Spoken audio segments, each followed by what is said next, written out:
Hello, book lovers, and welcome to Book Talk Radio Club. My name is Claire Perkins, and today I'm talking to multi-genre author Cheryl Russell. Cheryl began her author journey when bedbound with myalgic encephalomyelitis. Did I say that right? Myalgic Encephalomyelitis. I think I'll just say ME from now on. Yes. Okay, first of all, welcome, Cheryl, and thank you for coming on Book Talk Radio Club. Thank you for having me, Claire. My pleasure. So, Cheryl, you started thinking about writing when you were bedbound. Did you find that getting lost in your ideas for your books helped you escape from the miserable symptoms of ME? I would spend hours in my imagination writing the books in my head. They were a great way of escaping the pain and the other symptoms because I was always away somewhere in my imagination. Lost in another world, huh? Yes, definitely. I should imagine that it gave you something to focus on as well. When they say that if people that are suffering from any kind of illness and or disability have something positive to look forward to, it can speed up recovery to some extent. Would you agree with that? No, I wouldn't. During this time, I was actually deteriorating. Oh, It wasn't linked in any way to my recovery. right, fair enough. So tell me about your first novel, Lily of the Valley, which is an historical novel set during World War II. Yes, Lily is a sad, serious person until she meets Ted and Winnie, a fun-loving couple who befriend her and want to see a genuine smile light up her face. Oh, that's nice. So may I ask why this particular setting in history for Lily of the Valley? It's set during the Second World War, during the Blitz in 1940. Well, why did you choose that particular era? I think it's because I've always been fascinated by that period of history. Oh, but Not just what's happening, not just what happened in the UK, but the rest of Europe as well. yeah, it's definitely an interesting, if not a very dark period, isn't it? Yes. You also write thrillers and mysteries, The One Who Got Away, The Necklace, and Murderous Feet, which is a finalist in a mystery category in Book Talk Radio Club's 2018 awards. I must say the cover of Murderous Feet is rather gory. Would you like would you like to give Book Talk Radio Club's listeners a brief description of the book? Murderous Feet is a murder mystery. It's set in a podiatry department. Phyllis is found dead at the bottom of a flight of stairs. How did she get there? Two friends, Ellie and Lucy, are convinced it's murder and conduct their own investigation. Can they solve it before another murder takes place or before they too become victims? Sounds like a good book. Well, it is. That's why you're a finalist. Your short story book, Evening Treats, love the name by the way, evokes images of cosy nights in front of a fire with a toasted cheese sandwich and a mug of tea. What kind of stories are they? Are they a mix of genres? Yes, they're all different stories, a mix of genres, something for everyone, really.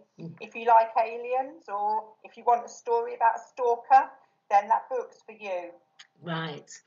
A Bruised Reed is the story of your fight with ME as it ravaged through your system. But if I'm correct, it's also a story of your faith in God to help you come through the other side.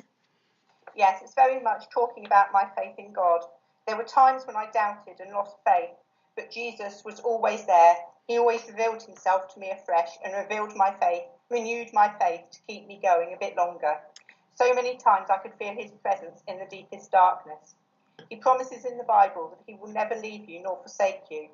In fact, the title, A Bruised Reed, comes from one of my favourite Bible verses. A bruised reed he will not break, a smouldering wick he will not snuff out, until faithfulness brings forth justice. Wonderful. So Bruce Reed is not just about your fight with increasingly severe illness, but with those you came into contact with as well as you face disbelief and abuse at every turn. Can you explain a bit about ME and why you experience such negativity from people? ME is a serious illness that can, at its worst, leave people bedbound, tube-fed, and in some cases leads to death. It causes horrendous pain and flu-like symptoms, as well as numerous other symptoms, all of which are exacerbated by activity, which for some people could be as little as sitting up. Although serious, there is currently no diagnostic test. In fact, all tests come back normal. That's very strange, isn't it? Yes, this leads to many professionals still not believing it exists, and there's very little research into it. The attitude leads to more suffering for those who are too ill to fight the system. I bet because you're at such a low point. Well, that's the last place you want to fight, isn't it? Yes. Oh, awful. But I don't think there's a cure for ME, is there? I mean, what enabled your healing? How did you know you were healing? That's right, there isn't a cure. In my case, it was Jesus who healed me, as he had promised. In 2013, my symptoms suddenly lessened and I started improving. I slowly began learning to walk again and to do simple things such as feed myself, which previously I couldn't do. Since then, I've gone from strength to strength. In the years since, I haven't had a relapse. This year, my care stopped and my wheelchair and other equipment went back. My GP has more than once called it a miracle. God is so good and he gets all the glory. It's a wonderful story, an absolutely wonderful story. I mean, it goes without saying that, thank you, God, thank God you're healed. But looking back, would you say that if you hadn't suffered with ME, would you have become a prolific writer? I mean, I guess what I'm trying to say is I personally believe that out of bad always comes good.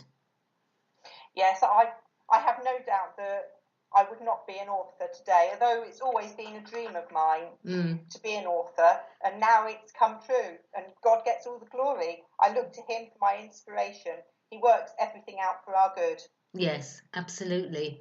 So tell me, so all these different genres you're writing, which one do you enjoy writing the most? It definitely has to be thrillers. I don't know what it is, it's just something I can get my teeth into. There's something about keeping the reader in suspense until the end. That's a challenge, and I always love a good challenge.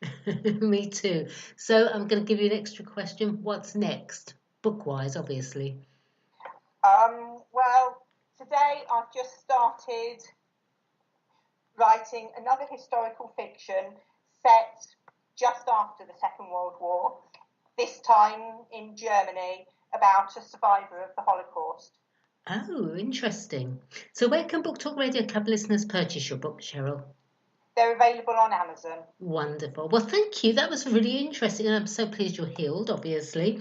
Thank you for your time, and thank you, everyone, for listening to Book Talk Radio Club. Thank you, Cheryl. Thank you. Bye now.